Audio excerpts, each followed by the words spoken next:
ప్రభువైన యేసుక్రీస్తు నామములో అందరికీ వందనాలు.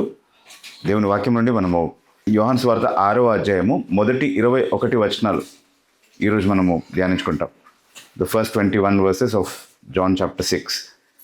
ఈ మొదటి భాగంలో, ఈ 21 వచనాలు ఉన్నటువంటి భాగంలో మనందరికీ బాగా పరిచయమైనటువంటి రెండు సంఘటనల గురించి మనం చదువుతున్నాం. మొదటి సంఘటన మొదటి 15 వచనాల్లో మనం చదువుతాము. అక్కడ యేసుక్రీస్తు ప్రభు 5,000 మందికి 5 రొట్టెలు 2 చిన్ని చేపలతో ఆహారం సిద్ధపరిచినటువంటి ఆ గొప్ప అద్భుతాన్ని గురించినటువంటి ఆ సంఘటన గురించి మనం చదువుతున్నాం. అలాగే 16 నుండి 21 వరకు ఉన్నటువంటి వాక్య భాగంలో దోణి తుఫాన్లో చిక్కుకొని పోయి ఉన్నటువంటి పరిస్థితిలో శిష్యులకు ఆయన గొప్ప ఆదరణను, ధైర్యాన్ని ఇస్తూ నీటి మీద నడుచుకుంటూ వెళ్ళి ఆ తుఫాన్ని నిమ్మలపరిచినటువంటి ఆ రెండవ సంఘటన గురించి మనం చదువుతున్నాం. ఈ రెండు కూడా మనము సండే స్కూల్ స్టేజ్ నుండి మనం నేర్చుకుంటూ వస్తున్నటువంటి చాలా ఫెమిలియర్గా ఉన్నటువంటి ప్యాసేజెస్ ఇవి మనకి. సో ఈ కథ అంతా కూడా స్టెప్ బై స్టెప్ మళ్ళీ మనం ఫాలో అవ్వాల్సినటువంటి అవసరం లేదు అని నేను అనుకుంటున్నాను. Is that right? All of us know it. క్రైస్తవులకు మాత్రమే కాదు, క్రైస్తవేతరులకు కూడా చాలామందికి ఈ సంఘటనలు తెలుసు వాస్తవానికి. Because these are very very popular miracles in the life of Jesus. అయితే ఇందులో నుండి మనం అన్వయింపుగా నేర్చుకోదగినటువంటి కొన్ని విషయాలు ఉన్నాయి. వాటి గురించి ఎక్కువగా మనము అర్థం చేసుకునే ప్రయత్నం చేద్దాం. Yet will try to read from the very first verse. మొదటి వచనము, అటు తర్వాత యేసు తిబెరియా సముద్రము అనగా గలిలియ సముద్రము దాటి అద్దరికి వెళ్ళెను. రోగుల ఎడల ఆయన చేసిన సూచక క్రియలను చూచి బహుజనులు ఆయనను వెంబడించిరి. యేసు కొండ ఎక్కి అక్కడ తన శిష్యులతో కూడా కూర్చుండెను. అప్పుడు పస్కా అను యూదుల పండుగ సమీపించాడు. ఓకే, సో ఈ వాక్య సందర్భం ఏదైతే ఉందో, ఇక్కడ మనం యోహాను సువార్త 6వ అధ్యాయంలో ఏ వాక్య సందర్భాన్ని అయితే చదువుతున్నామో, ఇది 4 సువార్తల్లోనూ మనకు కనిపించేటటువంటి వాక్య భాగం. అలా చాలా అరుదుగా మనం చూస్తాం. అంటే యేసుక్రీస్తు ప్రభు యొక్క పునరుద్ధానము కాకుండా 4 సువార్తికులు ప్రస్తావించినటువంటి అద్భుతం అంటూ ఏదైనా ఉందంటే అది ఇది ఒకటి మాత్రమే. It is a very unique passage. చాలా ప్రత్యేకమైనటువంటి ఒక వాక్య భాగం ఇది. ఇందులో ఆయన చేసినటువంటి అద్భుతం కూడా మిగతా అద్భుతాలన్నింటి కంటే కూడా చాలా ప్రత్యేకమైనది అనేది మనం చెప్పుకోవాలి. దానిలోకి మనం వెళ్ళే కంటే ముందు ఈ గొప్ప జనసమూహం ఆయన దగ్గరికి రావడానికి కారణం ఏంటి అంటే, ఆయన చాలా స్వస్థతలు అప్పటికే చేశాడు. ఇప్పుడు కూడా మనము మత్తయి సువార్త 14వ అధ్యాయంలో 14 నుండి ఉన్నటువంటి వాక్య భాగాన్ని చదివితే అదే సంఘటన మనం చదువుతున్నాం అక్కడ కూడా. The same miracle that is recorded also in Matthew chapter 14. అయితే అక్కడ చాలా స్పష్టంగా చాలామంది రోగగ్రస్తులు ఆయన దగ్గరకు వచ్చారు కాబట్టి వాళ్ళందరినీ ఆయన స్వస్థత వాళ్ళకి అనుగ్రహిస్తూ వాళ్ళకి చాలా మాటలు ఆయన బోధించినట్టుగా ఆ సందర్భంలో మనం చదువుతున్నాం. అట్లాగే మార్కు సువార్త 6వ అధ్యాయము 34వ వచనం నుండి ఉన్నటువంటి వాక్య భాగంలో కూడా అదే సంఘటన గురించి మనం చదువుతున్నాం. సో అక్కడ కూడా మనం చాలా స్పష్టంగా అర్థం చేసుకునేది ఏంటి అని అంటే, యేసుక్రీస్తు ప్రభు వారిపైన కనికరపడి వారి రోగాలను ఆయన స్వస్థపరిచినట్లుగా, అట్లాగే వారికి కాపరి లేని గొర్రెల వల్లే వారు చెదిరిపోయి ఉన్నటువంటి కారణాన్ని బట్టి వారిపైన కనికరపడి వారికి చాలా విషయాలు ఆయన బోధించినట్టుగా మనం చూస్తా ఉన్నాం ఆ సందర్భంలో. అయితే ఈ సందర్భాన్ని గురించి మనం ఆలోచించినప్పుడు 5,000 మంది పురుషులు, అంటే స్త్రీలు పిల్లల సంఖ్య తీసుకోకుండా 5,000 మంది పురుషులు కూర్చొని అక్కడ భోజనం చేశారంటే దాదాపుగా ఎంతమంది కూర్చొని భోజనం చేసి ఉండొచ్చు ఈ సందర్భంలో? ఈ అద్భుతం అంతా కూడా మనం విశ్లేషించినప్పుడు మేబీ అరౌండ్ 20,000. సో ఇది ఒక పర్వతము అని మనం చదువుతున్నాం. ఒక కొండ ఎక్కి వారు కూర్చుని అక్కడ మాట్లాడుతున్నారు అనేది మనం చూసాం. సో అంతమంది కూర్చుని భోజనం చేయగలిగేటటువంటి పర్వతం ఎక్కడై ఉండొచ్చు? ఏ ప్రాంతం అయి ఉండొచ్చు ఇది? What could be the place? అక్కడ మెన్షన్ చేశారు కూడా కదా, ద లొకేషన్ ఇస్ మెన్షన్.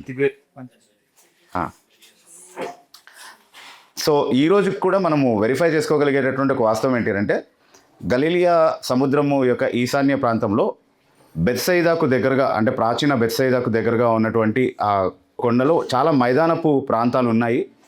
పచ్చిక కలిగినటువంటి, చాలా విస్తారమైనటువంటి పచ్చిక కలిగినటువంటి మైదానపు ప్రాంతాలు ఉన్నాయి. పంక్తులుగా మనుషులు కూర్చుని భోజనం చేయగలిగేటటువంటి అవకాశం ఉండేటటువంటి ఒక పర్వత ప్రాంతం అంటూ ఉంటే అదే అయి ఉండాలి. So even today people are able to confirm it. The scholars are able to confirm it. చరిత్రను విశ్లేషించి అర్థం చేసుకున్నటువంటి వాళ్ళు కూడా ఇప్పుడున్నటువంటి ప్లేసెస్ నేమ్స్ ఒకవేళ మారినా వాటి ఓల్డ్ నేమ్స్తో వాటిని టాలీ చేసి this is the same place అని చెప్పగలిగేటటువంటి మంచి రీసెర్చ్ చేసినటువంటి వాళ్ళు ఉన్నారు. And you can actually look at the maps. ఇప్పుడు అన్ని మ్యాప్స్ మనకు అందుబాటులో ఉన్నాయి కదా. You can actually also take the help of all the modern technology that you have to map up this place and find out where it was. So అలాంటి అనుమానాలకేం మనం తావు ఇవ్వాల్సినటువంటి అవసరం లేదు. అంత పెద్ద పర్వతం ఉంటుంది, అంతమంది కూర్చుని భోజనం చేయగలిగేటటువంటి మైదాన ప్రాంతాలు ఉన్నటువంటి పర్వతాలు ఉండే అవకాశం ఉందా అనే అనుమానానికి మనం తావు ఇవ్వాల్సినటువంటి అవసరం లేదు. సో అంటే యువర్ సేయింగ్ దట్ ఇది అక్కడ జాగ్రఫికల్లీ కరెక్ట్ ఫ్యాక్ట్స్ ఉన్నాయి కాబట్టి దీని యొక్క వెరాసిటీని ప్రూవ్ చేయడం అనేది నాట్ ప్రైమరీ ఎవిడెన్స్ కదా. ఎందుకంటే నేను ఆ ఫ్యాక్ట్స్ పెట్టుకొని నేను ఫిక్షన్ రాయొచ్చు కదా. ఓకే, నాని ఏమడుగుతున్నారంటే ఇప్పుడు అలా అక్కడ జాగ్రఫికలీ దానికి సరిపడా లొకేషన్ ఉన్నంత మాత్రాన అది ఇది నిజంగా జరిగిందని చెప్పడానికి ఆధారం కాదు కదా అని చెప్తున్నారు. నేను దీన్ని ఆధారంగా మెన్షన్ చేయలేదు వాస్తవానికి, ఇది ఒక అభ్యంతరంగా చెప్తూ ఉంటారు చాలామంది. అంత విస్తారమైన పర్వత ప్రాంతం ఏముండొచ్చు, అంత విస్తారమైన మైదానాలు ఉండేటటువంటి పర్వత ప్రాంతాలు ఏముండొచ్చు అన్నటువంటి ఒక అభ్యంతరం సాధారణంగా ఏదైతే వస్తుందో దానికి సమాధానంగా చెప్తున్నాను అనమాట. Is it possible that such a miracle could have taken place? Is it possible that such a huge multitude could have sat down in one place together? అంటే yes, it is possible. అది చెప్పడం కోసం mention చేశాను అంతే. Yeah, okay, right. Alright, so let's look at the miracle itself. చాలా కాలము వాళ్ళు అక్కడ చాలా సమయం యేసుక్రీస్తు ప్రభుతో గడిపినట్టుగా మనము 4 సువార్తలు విశ్లేషించి చదివినప్పుడు అర్థం చేసుకోగలుగుతాము. ఆ తర్వాత శిష్యులు వచ్చి యేసుక్రీస్తు ప్రభుతో అంటున్నారు, ఇది నిర్జన ప్రాంతం కాబట్టి, ఇది ఎడారి ప్రాంతం కాబట్టి వాళ్ళు వెళ్ళి భోజనం కొనుక్కోవడానికి వాళ్ళని పంపించి వేయమని చెప్తున్నట్టుగా మనం మార్కు సువార్తలో మత్తయి సువార్తలో చదువుతున్నాము. ఇక్కడేమో యేసుక్రీస్తు ప్రభు వారికి మీరే భోజనం పెట్టండి అన్నటువంటి ఆ మాట ప్రభు చెప్పడాన్ని బట్టి మనం ఆలోచిస్తాం. ప్రత్యేకంగా ఆయన ఫిలిప్తో మాట్లాడుతున్నట్టుగా యోహాన్ సువార్తలో మనం చదువుతా ఉన్నాం. Is that right? He was talking to Philip in particular. కాబట్టి యేసు కనులెత్తి బహుజనులు తన యొద్దకు వచ్చుట చూచి వీరు భుజించుటకు ఎక్కడ నుండి రొట్టెలు కొని తెప్పిద్దుమని ఫిలిప్పును అడిగాను. యా, సో మనము ముందున్నటువంటి అంటే యోహాను సువార్తలో మొదటి అధ్యాయం అంతా కూడా మనం చదివి అర్థం చేసుకున్న విషయం ఏంటి అంటే ఫిలిప్ ఆ ప్రాంతానికే చెందినటువంటి వాడు వాస్తవానికి. So there is a definite reason why Jesus was actually asking Philip. Okay, వీటిని అన్డిజైన్డ్ కోఇన్సిడెన్సెస్ అని అంటారు వాక్యంలో. అంటే undesigned coincidences which prove the veracity of scripture or which argue in favor of the veracity of scripture. Okay, ఇక్కడేమి Philip ఆ ప్రాంతం వాడు కాబట్టి ఆయన అడిగాడు అన్నటువంటి కారణం ఇక్కడి నుంచి గ్యాదర్ చేయలేదు మనం, అది ఇంకొక చోట మెన్షన్ చేయబడింది కదా. ఓకే, బట్ ఇక్కడ మనం అన్డిజైన్డ్ కోఇన్సిడెన్స్ ఏం చూస్తున్నాము అంటే ఫిలిప్నే ప్రభు అడగడము అనేదాన్ని మనము ఫిలిప్ ఆ ప్రాంతానికి చెందినవాడు అని వేరొక వాక్య భాగం చెప్పడాన్ని కనెక్ట్ చేసినప్పుడు we understand that the facts are quite connected in scripture, right? And so ఒక ఫిక్షన్ స్టోరీ రాసేటటువంటి పద్ధతిలో రాయలేదు. అంటే the gospel writers didn't attempt to match this up actually. That is something which we can connect and understand. So it is an undesigned coincidence అని చెప్తారనమాట అందుకే. Okay, so Philip was of that place, ఆ ప్రాంతానికి చెందినటువంటి వాడు అనేది అర్థమవుతుంది. So ఫిలిప్ని అడుగుతున్నాడు. అయితే ఎందుకు అడుగుతున్నాడు ఫిలిప్ని ఎక్కడి నుంచి రొట్టెలను తీసుకురావాలి అని? అక్కడ రొట్టెలు దొరకవని ప్రభువుకి తెలీదా? తెలుసు, కానీ అతని మనసులో ఏముందో అతను బయటపెట్టే విధంగా అతను ఏం చెప్తాడో చూడడానికి అతన్ని పరీక్షించి ఈ మాట అడిగాడు అన్నటువంటి మాట చదువుతున్నాం మనం తర్వాత వచనంలో. Yeah, he just wanted to prove him, he wanted to test him. Okay, దానికి ఫిలిప్ ఏం చెప్పాడు? అందుకు ఫిలిప్పు వారిలో ప్రతి వాడును కొంచెం కొంచెం పుచ్చుకొనుటకైనను 200 దేనారములు, ఒక దేనారం ఇంచుమించు ₹100 కావచ్చు, రొట్టెలు చాలు అని ఆయనతో చెప్పాను. ఓకే, అంటే అప్పట్లో 200 దేనారాలు అంటే చాలా పెద్ద అమౌంట్ అయి ఉండొచ్చు. Yeah, 2 million years back, correct. Okay, so అప్పట్లో అది it should have been a very huge amount. Okay, so అంత ఖర్చు పెట్టి ఒకవేళ మనం ఆహారం తీసుకొచ్చినా అందరూ కొంచెం కొంచెం తినడానికి తప్ప సరిపోదు ఎవరికి. So it is not possible for us to provide అని చెప్తున్నాడు బేసికలీ. మనం ఏం చేయలేమని చెప్తున్నాడు. అయితే మీ దగ్గర ఏమున్నాయో చూడండి అని యేసు ప్రభు చెప్పినప్పుడు అంద్రయ చెప్తున్నాడు. అంద్రయ అంటే సీమోను పేతురు తమ్ముడైనటువంటి అంద్రయ ఏమంటున్నాడంటే మీ దగ్గర ఎంత ఉన్నాయి అని అడిగినప్పుడు 5 రొట్టెలు, 5 యవల రొట్టెలు, 2 చిన్న చేపలు తప్ప ఏమీ లేవని చెప్పారనమాట. అంటే అక్కడికి వచ్చినటువంటి ఆ జనసమూహంలో ఉన్నటువంటి ఒక బాలుడి దగ్గర ఉన్నటువంటి 5 రొట్టెలు, 2 చిన్ని చేపలు అవి. సో అవి తప్ప ఇక్కడ ఆహారం ఏమీ లేదు అన్నటువంటి సమాధానము వాళ్ళు చెప్పడం జరిగింది. ఇంతమందికి ఏం సరిపోతుంది అన్నట్టుగా మాట్లాడారు. Okay, that's what we read in that passage. Okay, so యేసుక్రీస్తు ప్రభు అవి తీసుకొని కృతజ్ఞతాస్తుతులు చెల్లించి వడ్డించినప్పుడు వాళ్ళందరూ తిని తృప్తి పడ్డారు అన్నటువంటి మాట మనం ఒకటి చదువుతాం. తిని తృప్తి పడడం మాత్రమే కాకుండా ఇంకా 12 గంపలు మిగిలాయి అన్నటువంటి మాటలు కూడా మనం చదువుతా ఉన్నాం. So this is a very familiar passage, very familiar miracle that is known to us. So దీంట్లో నుండి మనం నేర్చుకోదగినటువంటి పాఠాలు ఏంటి? What are some of the lessons that we can learn from here? The first lesson that I want us to observe here is, అసలు యేసుక్రీస్తు ప్రభు ఈ అద్భుతం చేయడం వెనుక ఉన్నటువంటి ఉద్దేశం ఏంటి? ఎందుకు చేశాడు ఇది? Why did he perform this miracle? Compassion. Correct. అంటే మనము మత్తయి సువార్త 14వ వచనంలో చూసాం కదా, he had compassion on the multitude. అందుకే వాళ్ళని స్వస్థపరిచాడు, అందుకే వాళ్ళకి బోధ చేశాడు. ఈ అద్భుతం చేయడానికి కూడా ఆయన కనికరమే కారణం. ఎస్, ఆయన కనికరపడడానికే నిదర్శనంగా ఉన్నటువంటి ఒక అద్భుత క్రియ ఇది. యేసుక్రీస్తు ప్రభు వారిని స్వస్థపరచడానికి కారణం కనికరమే, వారికి బోధ చేయడానికి కారణం కనికరమే, అట్లాగే వారికి ఆహారం పెట్టి పంపించడానికి కూడా కారణం కనికరమే. ఇంకొక సందర్భంలో మనం ఏం చదువుతున్నామంటే, ఇలాంటి అద్భుతమే ప్రభు చేసినప్పుడు, అంటే మత్తయి సువార్త 15వ అధ్యాయంలో 22 నుండి 29 వరకు ఉన్నటువంటి వాక్య భాగాల్లో ఆయన 4,000 మందికి భోజనం పెట్టినటువంటి ఒక సందర్భాన్ని గురించి మనం చదువుతున్నాం. అక్కడ చాలా స్పష్టంగా చెప్తున్నాడు, నేను వారిని పంపించి వేస్తే కనుక వాళ్ళు మార్గం మధ్యలో మూర్ఛపోయేటటువంటి ప్రమాదం ఉంది, వాళ్ళ సొమ్మసిల్లే ప్రమాదం ఉంది, కాబట్టి నేను భోజనం పెట్టకుండా వాళ్ళని పంపించేయడం నాకు ఇష్టం లేదని చెప్తున్నాడు అనమాట. సో ఇది కూడా అలాంటి సందర్భమే అయి ఉండాలి. So he was compassionate. ఆయన వారిపైన కనికరం చూపించి వారికి భోజనం పెట్టినటువంటి ఒక సందర్భం. అయితే ఇలా భోజనం పెడితే ఖచ్చితంగా వీళ్ళందరూ నన్ను వెంబడించి నాకు శిష్యులు అవుతారు అన్నటువంటి ఉద్దేశంతో ఆయన పెట్టాడా భోజనం? లేదు. ఎందుకనంటే తర్వాత రోజు వాళ్ళు మళ్ళీ తిరిగి వచ్చారు, మళ్ళీ భోజనం కావాలని వస్తే వాళ్ళకి భోజనం పెట్టలేదు ఆయన. వాళ్ళకి ఏం కావాలో అది ఇవ్వడానికి ఆయన లేడు అక్కడ. వాళ్ళకి ఏం అవసరమో అవన్నీ ఆయన ఇస్తాడేమో, కానీ వాళ్ళు కోరినవన్నీ, వాళ్ళు అడిగినవన్నీ ఇవ్వడానికి ఆయన లేడు. He was there to satisfy their needs but not their greeds. ఇక్కడ ఉన్నటువంటి అదే పరిస్థితి ఆ తర్వాత రోజు వాళ్ళు వచ్చినప్పుడు కూడా లేదు. వాళ్ళు భోజనం చేసి రావచ్చు, లేకపోతే భోజనం తీసుకొని రావచ్చు. Okay, but they only had I on the fish sandwich. Okay, వాళ్ళకి ఆ భోజనం కావాలంతే. They like the food which Jesus gave. It was free food, right? So దానికోసమే వాళ్ళు వచ్చారు నెక్స్ట్ డే. సో వాళ్ళకి నెక్స్ట్ డే కూడా భోజనం పెట్టి ఫస్ట్ మీరు భోజనం చేసిన తర్వాత మనం మాట్లాడుకుందాం అని చెప్పారు ఆయన? లేదు. మీరు భోజనం తిని తృప్తి పడిన కారణాన్ని బట్టి నా దగ్గరకు వచ్చారని ముక్కుసూటిగా చెప్పేశారు ఆయన. You come to me because of the food that I give you. అందుకు కాదు మీరు నా దగ్గరికి రావాల్సిందని చెప్పేశాడు. ఆ మాటలకి వాళ్ళు నొచ్చుకొని అప్పటి నుండి చాలామంది వెనుక తీసి ఆయన్ని వెంబడించలేదు అన్నటువంటి మాటలు చదువుతున్నాం మనం.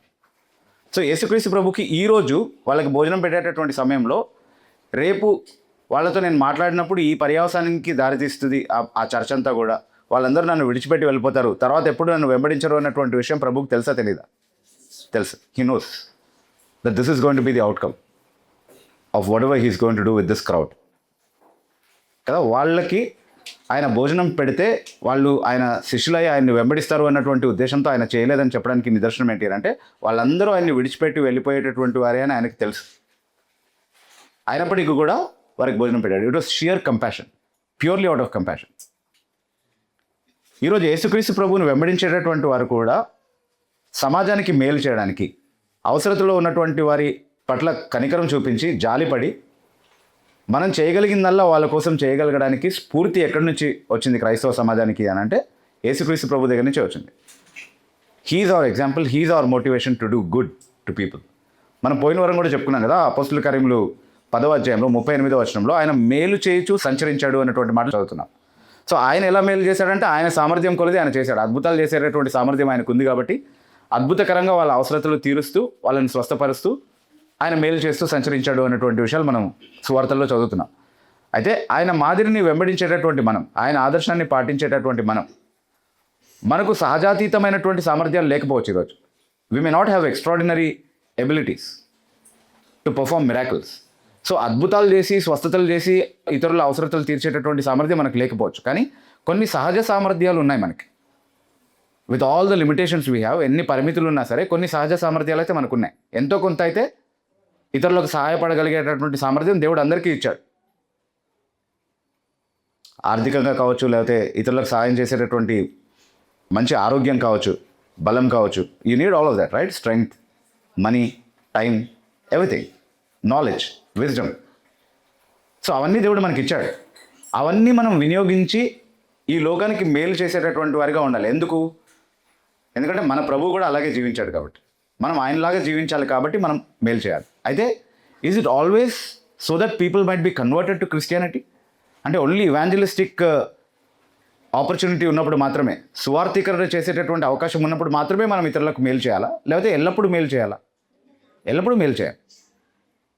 అది విని వాళ్ళు సువార్త వైపుకు ఆకర్షించబడతారా లేదా అన్నది మనకు తెలియదు, అది మన చేతిలో ఉన్నటువంటి విషయం కాదు. కానీ వాళ్ళు వచ్చినా రాకపోయినా వాళ్ళకు మేలు చేయగలిగేటటువంటి సామర్థ్యం ఉన్న కొలది మనం మేలు మాత్రం ఖచ్చితంగా చేయాలి. ఎందుకంటే ప్రభు అట్లాగే చేశాడు. Not that he did no, not that his desires and his sincere attempts towards saving them failed. No, he knew certainly that they were not within that plan. And yet he did good to them. కదా? So అది మనం నేర్చుకోవాల్సినటువంటి ఒక గొప్ప పాఠం. ఈరోజు మిషనరీలు ఏ దేశానికి వెళ్ళారో, క్రైస్తవ మిషనరీలు భారతదేశంతో సహా, వాళ్ళు ఏ దేశానికి వెళ్ళినా అక్కడ విద్య, వైద్యము, అక్కడ ఉన్నటువంటి సామాజిక రుగ్మతలకు వ్యతిరేకంగా పోరాటము, ఇవన్నీ ఎందుకు చేశారు? అందుకే చేశారు. ఎందుకంటే వాళ్ళు ఎవరి ఆదర్శాన్ని జీవించి ఎవరి ఆదర్శాన్ని చూపించడానికి వచ్చారో ఆయన అలాగే జీవించాడు కాబట్టి వాళ్ళు కూడా అట్లాగే జీవించారు. సో దాన్ని బట్టి ప్రతి దేశంలో అందరూ మారు మనసు పొంది క్రైస్తవులు అయిపోయారా? భారతదేశంలో ఈరోజు మెజారిటీ క్రిస్టియన్స్ ఉండాలి అట్లాగైతే. ఎందుకంటే ఎవ్వరూ సమాజ సేవ చేయనటువంటి సమయంలో క్రైస్తవులే చేశారు, క్రైస్తవ మిషనరీలే చేశారు, ఈ రోజుకే చేస్తున్నారు. Maybe not in that same scale because of the deterioration of the right values in Christianity. అంటే అప్పుడు చేసిన అంతే పరిమాణంలో క్రైస్తవులు చేయట్లేదేమో. ఈరోజు కొంచెం దిగజారిపోయింది కదా క్రైస్తవ విలువలు తెలియట్లేదు కదా జనాలకి. ఓన్లీ అదేదో షో నడిపించడానికి కార్యక్రమాలు చేస్తున్నారు తప్ప టచ్ షోలు నడిపించడానికి. దానికి మించి most of them have lost that evangelistic, that missionary heart of serving the society కదా. అది లేదు, కానీ అది యేసుక్రీస్తు ప్రభువులో ఉండింది. He did minister to the needs of the people out of sheer compassion.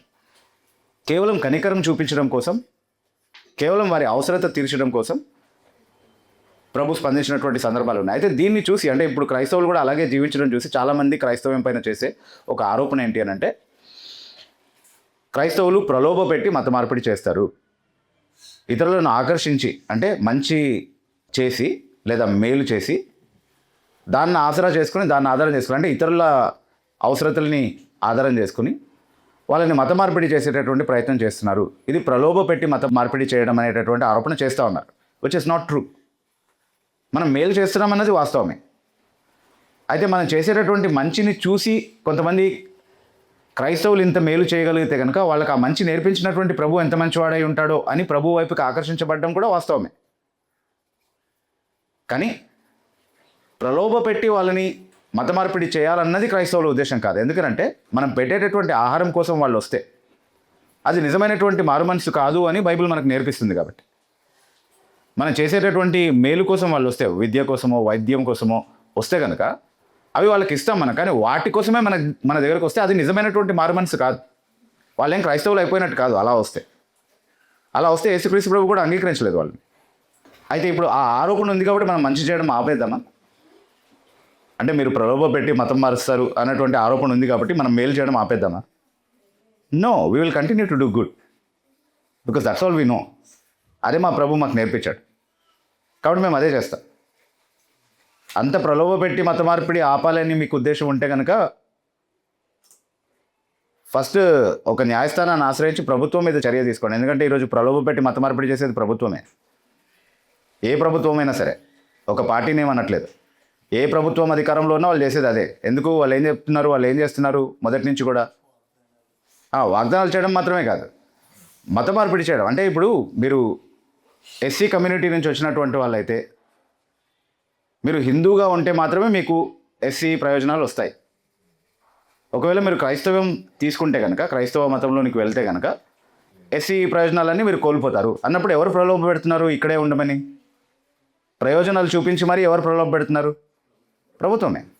So అవకాశం ఉంటే దానికి వ్యతిరేకంగా పోరాడండి, అంతేగాని క్రైస్తవులకు వ్యతిరేకంగా పోరాడకండి. ఎందుకంటే మేము ఎప్పుడు మేలే చేస్తున్నాం, మీరు ఏం చేసినా దాంతో. Whatever you do with it, our intention is to do good, అంతే, just like our master. Okay, that's the first lesson that we learn from here. Okay, రెండో ప్రాముఖ్యమైనటువంటి పాఠం ఏంటి అని అంటే యేసుక్రీస్తు ప్రభు ఈ గొప్ప అద్భుతం చేసినప్పుడు ఏం వాడారండి అంతమందిని పోషించడానికి? 5 రొట్టెలు 2 చేపలు. అవి ఏమాత్రం ఎన్నిక లేనటువంటివి. లోకం దృష్టితో మనం ఆలోచిస్తే it doesn't suffice for anything. అసలు లోకం దృష్టి వరకు ఎందుకు? ఫిలిప్ అదే అన్నాడు కదా, 200 దేనారాలు కూడా సరిపోవన్నాడు. అంద్రే అన్నాడు ఇవి ఏమాత్రం అని అన్నాడు ఇంతమందికి. What is it for so many? ఎక్కడ సరిపోతాయి అవి అని మాట్లాడారు. వాళ్ళే కాదు, మనం కూడా అదే అంటాం కదా, ఇక పంపించేయడం మంచిది, మన దగ్గర ఏం లేవు కదా అని. వీ కాంట్ ఫీడ్ దెమ్ అని చెప్తాం మనం, అంతే కదా. బట్ ఆ ఎన్నిక లేనటువంటి 5 రొట్టెలు 2 చేపలతో యేసుక్రీస్తు ప్రభు తన అద్భుతాన్ని జరిగించాడు. ఎక్కడ? ఒక ఎడారి ప్రాంతంలో, అంటే ఆహారం ఏమీ సిద్ధపరచడానికి అవకాశం లేనటువంటి ఒక స్థలంలో, దాదాపుగా వాళ్ళు అలసిపోయి అవసరత వారికి ఏర్పడినటువంటి ఆ సమయంలో ఏమాత్రం ఎన్నిక లేనటువంటి 5 రొట్టెలు 2 చేపలతో ఆ గొప్ప అద్భుతాన్ని చేశాడు. దేవుడు వాక్యంలో చాలాసార్లు ఇలాగే కార్యం చేసినట్టుగా మనం చూస్తున్నాం. He uses very insignificant things to accomplish great things. ఏమాత్రం ఎన్నిక లేనటువంటి వస్తువుల్ని లేకపోతే వ్యక్తుల్ని వాడి చాలా గొప్ప కార్యాలు దేవుడు నెరవేర్చినట్టుగా చాలా సందర్భాల్లో మనం చూస్తున్నాం. ఎందుకు అలా చేస్తాడు? What are some of the things you can observe from why God does this? Yes, అంటే అది ఆ కార్యం చేసింది ఆయనే. ఆయన కాకుండా, అంటే దేవుడు కాకుండా ఎవరు ఈ కార్యం చేసి ఉండగలిగేవారు కాదు అని నిరూపించడానికి. Okay, so he alone will get the glory. ఆయనకు మాత్రమే ఆ మహిమ చెందాలి, ఇంకే మనిషికి కాదు, ఇంకే పరిస్థితికి కాదు. అండ్ సో ఈ పరిస్థితిలో కూడా యేసుక్రీస్తు ప్రభు అలాగే చేసినట్టుగా మనం చూస్తున్నాం. He gets all the glory. He actually manifests his divine nature and his divine power when he does that. అంటే యేసుక్రీస్తు ప్రభు 5 రొట్టెల్ని 2 చేపల్ని అంతమందికి ఎలా పెట్టాడు? అంటే లేని ఆహారాన్ని సృష్టించకుండా అది చేయడం అనేది సాధ్యం కాదు. ఆయన దేవుడు అని రుజువుపరచుకోవడానికి చేసినటువంటి అద్భుతాల్లో ఇదొకటి అనమాట. ఆయన సృజనాత్మకతను ఆయన కనబరుచుకున్నాడు ఇక్కడ. ఆయన సృజనాత్మక శక్తి, దేవునిగా ఆయనకున్నటువంటి సృజనాత్మక శక్తి, అంటే లేనిది ఉనికిలోనికి రప్పించగలిగేటటువంటి సామర్థ్యం అనేది కేవలం దేవునికి మాత్రమే ఉంది. సో అదే ఆయన చేశాడు. సో ఎంతమందిలో ఈ అద్భుతం చేశాడు అంటే 1000 కొలది మందిలో అద్భుతం చేశాడు. అయితే వాళ్ళందరూ కేవలం ఆ అద్భుతాన్ని చూసారా, లేకపోతే దాంట్లో పాల్గొన్నారు? వాళ్ళు కూడా ఎలా పాల్గొన్నారు? తినడం వల్ల. ఆయన వారికి అద్భుతకరంగా తయారు చేసి ఇచ్చినటువంటి ఆ భోజనంలో వాళ్ళందరూ పాల్గొన్నారు, వాళ్ళందరూ తిన్నారు. So they were all uniquely witnesses to this great miracle which Jesus did. అదొక బహిరంగంగా ఒక మైదాన ప్రాంతంలో చేసినటువంటి ఒక అద్భుతం. ఎలాంటి సిద్ధపాటు, ఎలాంటి ముందు ఏర్పాట్లు లేకుండా చేసినటువంటి ఒక అద్భుతం, ఒక సెట్టింగ్లో చేసినటువంటి అద్భుతం కాదు. You understand why I'm saying that? ఈరోజు చాలామంది టకుటమారాలు చేసే బాబాలు ఉన్నారు కదా మనకి. ఏం చేస్తారు వాళ్ళు? ఆ సెట్టింగ్లో వాళ్ళు అదే విభూతి తీస్తారు, బంగారు గొలుసులు తీస్తారు, ఇంకా ఏవేవో తీస్తారు. మా సభలు అని చెప్పి పిలుచుకుంటారు. Of course that is also a setting actually. అక్కడ కూడా ఆల్రెడీ సెట్టింగ్ చేస్తారు. కాకపోతే ఇక్కడ జరిగినటువంటి అద్భుతం ఎలాంటిది అని అంటే, అది నిజంగా జరిగి ఉండకపోతే అంతమందిని ఏం పెట్టి పోషించి ఉండేవాడు? Right? It should have actually happened. And అంతమందిలో అంత గొప్ప అద్భుతం ఎలాంటి ముందు ఏర్పాట్లు లేకుండా ఒక వ్యక్తి చేయడం అనేది ఎవరు కాదని లేనటువంటి అద్భుతం. Nobody can deny it. Nobody can deny it. And it did this not just once but twice. ఇంకొక సందర్భంలో కూడా 4000 మందికి అలాగే భోజనం పెట్టాడు. ఇంకెవరైనా ఎప్పుడైనా ఏ స్వామి అయినా, ఏ బాబా అయినా, పోనీ ఏ క్రైస్తవ పాస్టర్ అయినా సరే, నాకు అద్భుతాలు చేసే సామర్థ్యం ఉందని చెప్పేటటువంటి ఎవరైనా సరే ఇలాంటి అద్భుతాలు చేయడం ఎక్కడైనా చూసారా మీరు? తర్వాత నాకంటే అద్భుత కార్యాలు చేస్తారన్న వచనం చూపిస్తారు కదా. మాట్లాడితే ఆ వచనమే. అరే టచ్ అని ఎందుకు పడేస్తున్నారు అందరినీ అంటే, ఆయనకంటే గొప్ప అద్భుత కార్యం అంటే ఇదే అని చెప్తారు మనకి. ఆయన చేసిన దానికంటే అద్భుత కార్యం అదేనంట. అంటే టచ్ అంటే అందరు పడిపోవడం, ఆయన చేసిన దానికంటే గొప్ప కార్యం అంట. దానికి మించి ఈరోజు చేసే కార్యం ఏదైనా, ఆఫ్కోర్స్ అరటి పండ్లు తింటే పిల్లలు పుడుతున్నారంట, అది ఇంకొక అద్భుతం. Can you see anything that matches with what Jesus did in this passage? Nothing. దీంతో మ్యాచ్ అయ్యేటటువంటి అద్భుతము ఎక్కడ ఎప్పుడు ఎవరు చేయలేదు. Okay, and he proved his deity, his absolute deity. ఆయన దేవుడు అనేటువంటి సత్యాన్ని ఈ అద్భుతం చేయడం ద్వారా నిరూపించుకున్నాడు. ఎవరు కాదనలేని విధంగా ఆ అద్భుతాన్ని చేశాడు. ఆ అద్భుతం చేయడం ద్వారా ఆయన ఇస్తున్నటువంటి సందేశము, ఆయన తన గురించి తాను చేసినటువంటి ప్రకటనలు అన్నీ కూడా సత్యమే. ఆయన నిజంగా దేవుడు, ఆయన నిజంగా వాగ్దానం చేయబడినటువంటి మెస్సియా అన్నటువంటి విషయానికి ఆయన రుజువు ఇచ్చాడు ఈ అద్భుతం ద్వారాను, ఆయన అలా చేసినటువంటి ఇంకా ఇతర అద్భుతాల ద్వారా కూడా. సో ఆయన సృజనాత్మక శక్తిని ప్రత్యేకంగా మనం గమనించాలి కదా. మనం ఆయన నీటిని ద్రాక్షారసంగా చేసినప్పుడు కూడా అసలు నీటిలో ఉండే ప్రాపర్టీస్కి ద్రాక్షారసంలో ఉండేటటువంటి ప్రాపర్టీస్కి ఏం సంబంధం లేదు. Is that right? But how did he make wine out of water అంటే అది ఆయన సృజనాత్మక శక్తిలో భాగంగానే చేశాడు. బట్ కాళ్ళు లేని వాళ్ళకి కాళ్ళు ఎట్లా ఇచ్చాడు? How did they get a limb which they didn't have? That should have been his creative power, right? Yeah. So ఆయన సృజనాత్మక శక్తి చాలా సందర్భాల్లో ఎవరు కాదనలేని విధంగా ఆయన ప్రదర్శించుకున్నాడు. అది ఆయన దైవత్వానికి రుజువు అని మనం వేరే చెప్పాల్సిన అవసరం లేదు. పోయిన అధ్యాయం అంతట్లో మనం ఏం చూసాం? యేసుక్రీస్తు ప్రభు తన దైవత్వాన్ని ప్రకటించుకున్నాడు. ఆయన దేవుడని, తండ్రితో సమానుడని చాలా కారణాలు చెప్పాడు వాళ్ళకి. ఆ అధ్యాయ ప్రారంభంలో కూడా దాన్ని రుజువు చేయడానికి ఒక అద్భుతం ఆల్రెడీ చేశాడు. కానీ అవన్నిటికీ మించి, అవన్నీ ఎవరు కాదనలేనంత గొప్ప అద్భుతాన్ని ఈ సందర్భంలో ఆయన చేస్తున్నట్టుగా మనం చాలా స్పష్టంగా చూస్తున్నాం.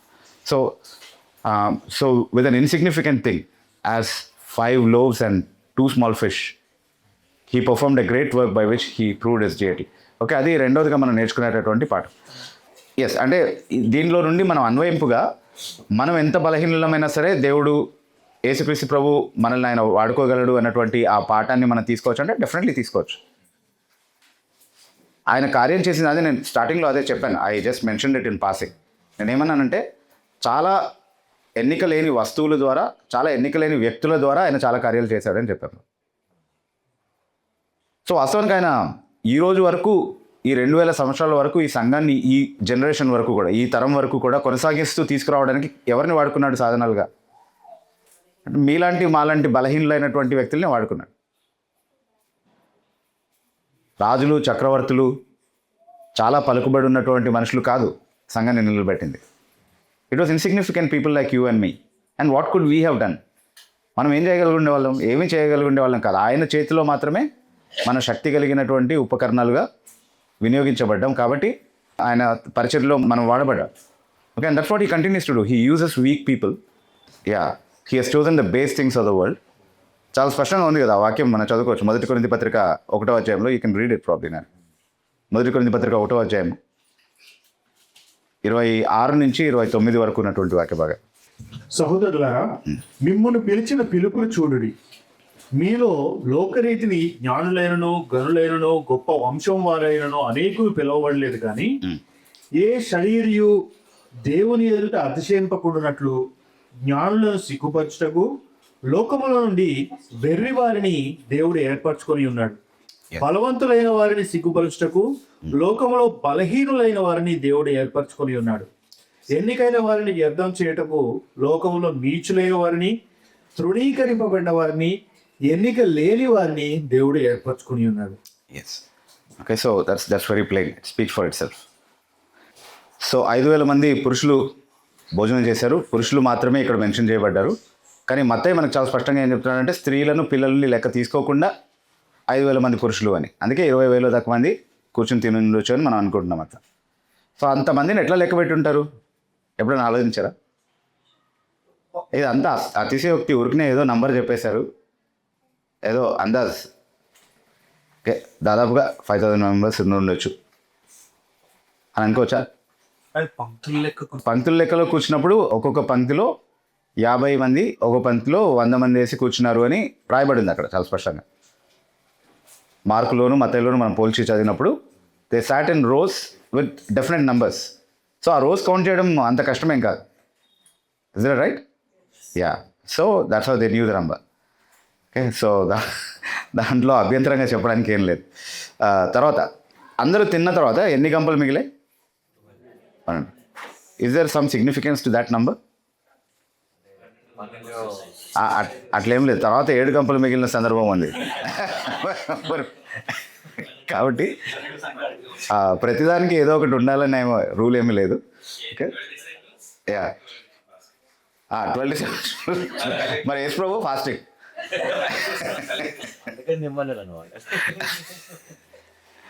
Okay, but no that itself need not have any significance. Okay, కానీ వాటిని అంటే మిగిలిన వాటిని పోగు చేసి తీసుకురమ్మని యేసుక్రీస్తు ప్రభు చెప్పడం నుండి ఏదైనా పాఠం నేర్చుకోవచ్చు మనం. చాలా సాధారణమైన ఒక పాఠమే. ఏంటది? యా, అంటే ఏది వేస్ట్ చేయడం యేసు ప్రభుకి ఇష్టం లేదు. ఆయన ఏది వేస్ట్ చేయలేదు ఎప్పుడు కూడా. అంటే మనం ఏమేమి వేస్ట్ చేసే అవకాశం ఉంది చెప్పండి ఒకసారి. ఫుడ్ వేస్ట్ చేస్తాం, చాలా వేస్ట్ చేస్తాం ఫుడ్ కదా. మనీ. అంటే నచ్చకపోతే డస్ట్బిన్లో పడేయడమే అంతే. అది కాకపోతే ఇంకోటి టైం అనేది అసలు దేవుడు ఇచ్చినటువంటి వనరు మనకి. It is a resource which God has given us which if we lose we don't get it again. Yesukristu ప్రభు ఎప్పుడైనా టైం వేస్ట్ చేశాడా? Not a minute, not a second in his life. No wastage in Jesus life. Is is something that we learn from there for our application అంటే definitely there is something. Okay, think of all the things that you waste. Money, whatever you're irresponsible with, whatever you're careless with, because of which there is a lot of wastage. మనం వ్యర్థంగా పోనిచ్చేటటువంటి వస్తువులు కానీ విషయాలు కానీ ఏవైతే ఉన్నాయో మన జీవితంలో అవన్నీ లిస్ట్ అవుట్ చేసుకుందాం మనం. తర్వాత మనం చెప్పుకోవాల్సిన విషయం ఏంటంటే ఇలా జీవించడం యేసుక్రీస్తు ప్రభు యొక్క మాదిరిని అనుసరించడం కాదు. Let's settle it in our minds. Let us resolve to be disciplined కదా. మనం క్రమశిక్షణతో ఉండాలి అన్నటువంటి తీర్మానం మనం తీసుకోకపోతే మనం యేసు ప్రభు లాగా జీవించలేం. No wastage, that's the lesson we learn from Jesus. లేకపోతే ఆ 12 గంపలతో ఏం చేసుకోవడానికి? అంటే ఆయన అంతమందికి భోజనం పెట్టిన ఆయన మళ్ళీ సృష్టించలేడు ఆహారాన్ని. Okay, so that was not a big deal. Okay, సరే. ఈ అద్భుతం చూసిన తర్వాత వాళ్ళపైన అది ఎలాంటి ప్రభావాన్ని చూపించింది అనేది 14-15 వచనాల్లో మనం చదువుతున్నాం. కాబట్టి వారు భుజించిన తర్వాత వారి యొద్ద మిగిలిన 5 యవల రొట్టెల ముక్కలు పోగు చేసి 12 గప్పలు నింపిరి.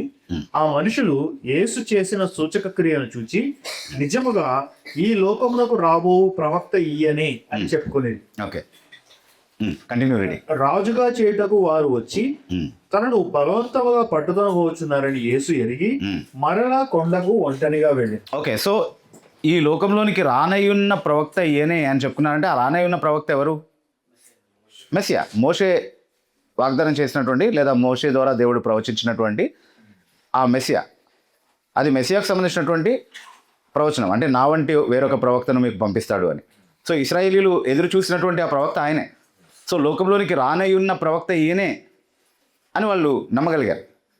కాబట్టి వాళ్ళు వెంటనే ఏం చేయాలనుకున్నారు? వచ్చి ఆయన రాజు చేసేయాలనుకున్నారు, ఆయన అభిషేకించాలనుకున్నారు. ఎందుకంటే మెస్సియా వాళ్ళ అవగాహనలో ఏం చేయాలి? దావీదు సింహాసనం మీద కూర్చుని, ఎప్పుడు అంతరించినటువంటి ఆ సింహాసనం మీద కూర్చుని రాజ్యం వేయాలి. That is why the messiah comes, right, to establish the eternal kingdom. దేవుని నిత్య రాజ్యాన్ని స్థాపించడానికి కదా మెస్సియా వాగ్దానం చేయబడింది. కాబట్టి ఆయనే ఈ లోకానికి రానైనటువంటి మెస్సియా అయితే కనుక వెంటనే ఆయన్ని రాజు చేయాలి. ఎలా రాజు చేయాలి? ఆయన్ని అభిషేకించేస్తే సరిపోతుందా? వాళ్ళని ఇప్పుడు పరిపాలించేది ఎవరు? రోమీలు పరిపాలిస్తున్నారు. అంటే ఇప్పుడు వాళ్ళకి వ్యతిరేకంగా తిరుగుబాటు చేసి వాళ్ళని అణిచివేయకుండా, వాళ్ళు లేకుండా చేయకుండా ఆయన్ని రాజుగా చేయడం సాధ్యమా? చేసింది సూచక క్రియ అయినప్పుడు రాజుగా చేయడానికి ఎందుకు నిశ్చయించుకున్నారంటారు? అంటే దేవర్ కన్విన్స్డ్, అది చేసిందే సూచక్రియ అయినప్పుడు రాజు చేయాలని ఎందుకు వాళ్ళు ఆలోచించారు అంటే they were convinced that this was the Messiah. ఈయనే మెస్సియా అని వాళ్ళు నమ్మారు.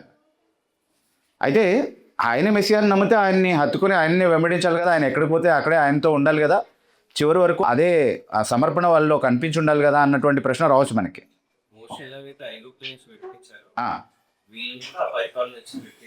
ఎగ్జాక్ట్లీ, మోషే నా వంటి ప్రవక్త అన్నాడు కదా. సో ఐగుప్తు బంధకం నుండి ఎలాగైతే విడిపించాడో మోషే, అట్లాగే రోమియోల బంధకం నుండి ఈ ప్రవక్త వారిని విడిపిస్తాడు. ఈయన వాగ్దానం చేయబడినటువంటి మెస్సియా. కాకపోతే ఈయన ఇలాంటి సూచక్రియలు చేయగలిగేటటువంటి సామర్థ్యం ఈయనకు ఉండేది కాదు అన్నంతవరకు కన్విన్స్ అయ్యారు. కానీ వాళ్ళ సమర్పణలో ఎక్కడ లోపం ఉండింది?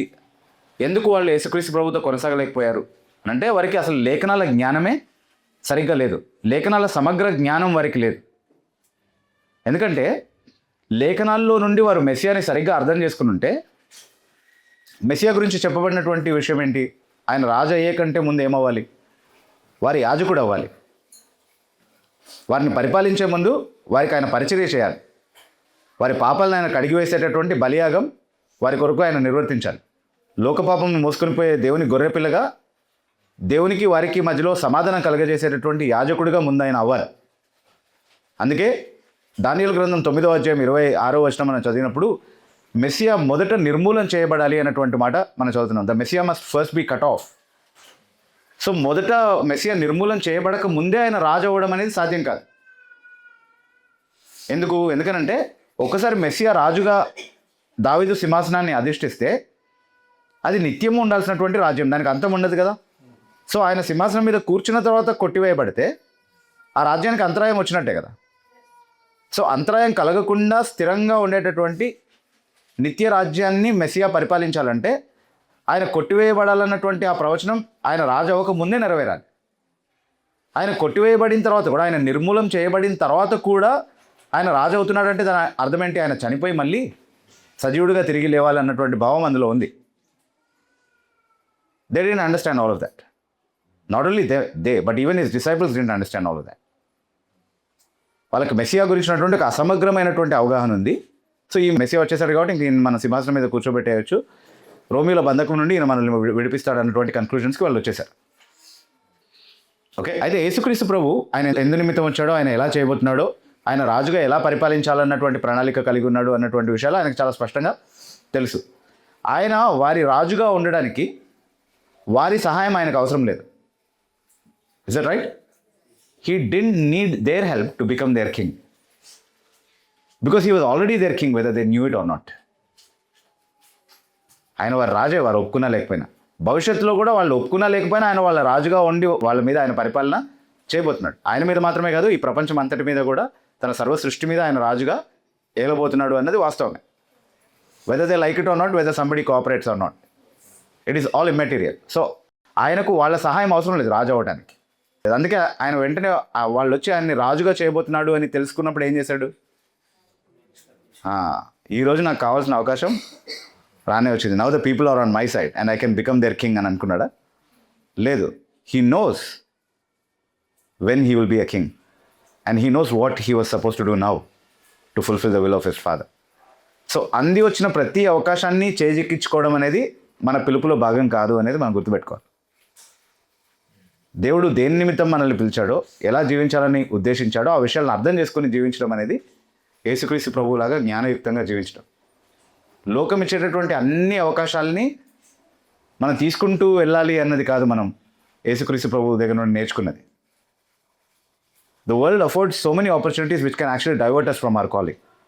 మన పిలుపు నుండి, మనకు దేవుని పట్ల ఉన్నటువంటి సమర్పణ నుండి మనల్ని త్రిప్పివేయగలిగేటటువంటి చాలా అవకాశాలు ఈ లోకం మనకి ఇస్తూనే ఉంటుంది. అవన్నీ తీసుకుంటూ వెళ్తే ఏమవుతుంది? You will never live God's plan in your life, right? దేవుని చిత్తానికి లోబడి ఎప్పుడు కూడా జీవించవు, అంటే దేవుని చిత్తానికి వ్యతిరేకంగా జీవించేటటువంటి ప్రమాదం ఉంది. So your wisdom and your discernment as you grow spiritually in Christ should tell you that everything that comes your way is not something for you to take. యేసుక్రీస్తు ప్రభు పట్ల నీకున్నటువంటి సమర్పణని ముందుకు తీసుకెళ్ళడానికి అది సహాయపడేలాగా ఉందా, లేకపోతే అది ఆటంకపరిచేలాగా ఉందా అన్న నియమాన్ని బట్టి దేన్నైనా మనం అంగీకరించడం కానీ తిరస్కరించడం కానీ చేయాలి. And we lose nothing by giving up those things which can be a hindrance between us and God. దేవునికి మనకి మధ్యలో ఆటంకంగా ఉండేటటువంటి దేన్ని మనం విడిచిపెట్టుకున్నా దానివల్ల మనకు వచ్చేటటువంటి నష్టం ఏమీ లేదు, కేవలం లాభం మాత్రమే ఉంటుంది అనేది గుర్తుపెట్టుకోండి. It is worth paying any price to please God and to be in his will. ఆయన చిత్తాన్ని నెరవేర్చి ఆయన్ని సంతోషపెట్టడానికి దేన్నైనా మూల్యంగా చెల్లించడం న్యాయమే. అది లాభసాటి అన్నదే మనకి ఎప్పుడు కూడా ప్రయోజనకరమైనది. So don't worry about what you lose in the bargain when you stand for Jesus. ఆయన కోసం నిలబడినప్పుడు నువ్వు ఏం కోల్పోతున్నావో, ఏం నష్టపడుతున్నావో దాని గురించి బాధపడదు. దాన్ని సంతోషంగా నువ్వు తీసుకోవాల్సినటువంటి తీర్మానంగా చూడాలి, అది నీ బాధ్యతగా చూడాలి. దాన్ని విస్మరించడం అనేది ప్రభు కూడా అట్లాగే చేశాడు. వాళ్ళు వచ్చి రాజుగా చేయబోతున్నాడు అని అంటే అక్కడ అసలు ఒక క్షణం కూడా ఉండలేదు.